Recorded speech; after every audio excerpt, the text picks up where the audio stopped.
I'm Sam here at Rick Jones Pianos with a Yamaha U3 that was built in Hamamatsu, Japan in 1962.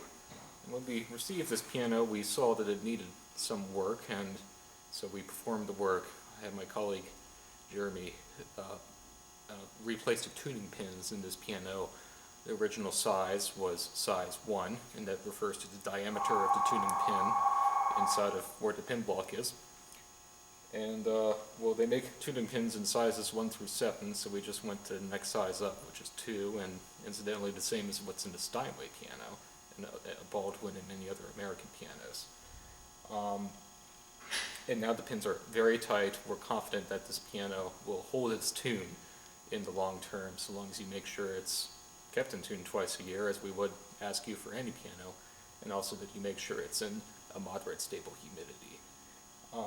And also, action's been regulated thoroughly. The one defect that is known on old Yamaha uprights is a little tiny thread.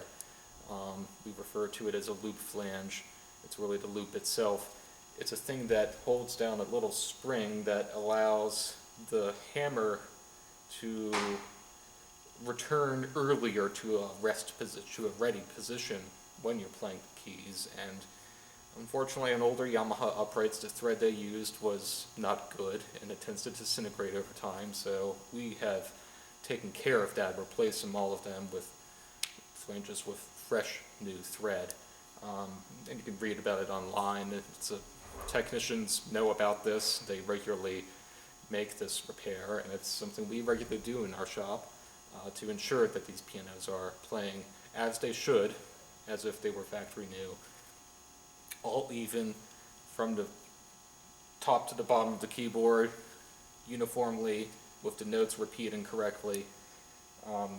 It's the type of work that makes teachers comfortable recommending that their students come here to, or at least their families, to select a piano in our inventory, because the teacher, maybe they don't care what the piano looks like, they may care a bit how the sound is, but they especially want the touch to be even, and we've ensured that on this piano. So it's a piano that we've reconditioned extensively. We still have it priced at a very attractive price point because the finish is definitely not perfect.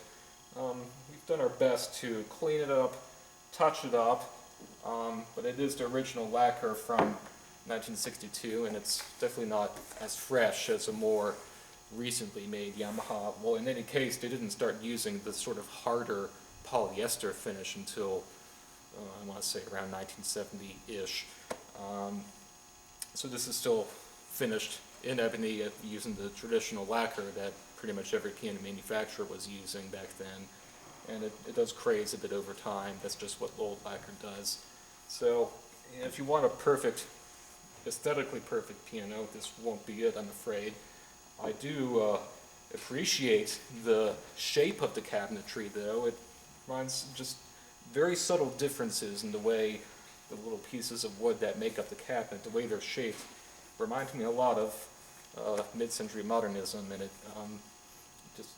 just mid-century design. It'll show up in the pictures. It's kind of hard to describe, but it's an elegant piano, I'd say. And I like Yamahas from this time period. They're attractive pieces of furniture in addition to being rewarding musical instruments. I would rate the tone of this piano a 6 on the scale from 1 to 10. It's more on the bright side. From mellow to bright, 5 would be neutral, 6 is on the bright side. This one definitely has more of a clearer, brighter, bolder, more brilliant sound, which has endeared many people to Yamahas over the years. And the touch, kind of neutral. It's not really too hard or too easy to my fingers.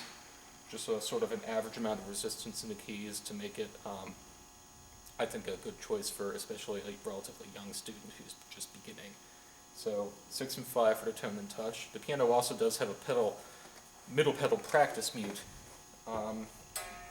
Operates as usual by pressing it down and moving it over to the left. Puts a strip of felt between the hammers and the strings.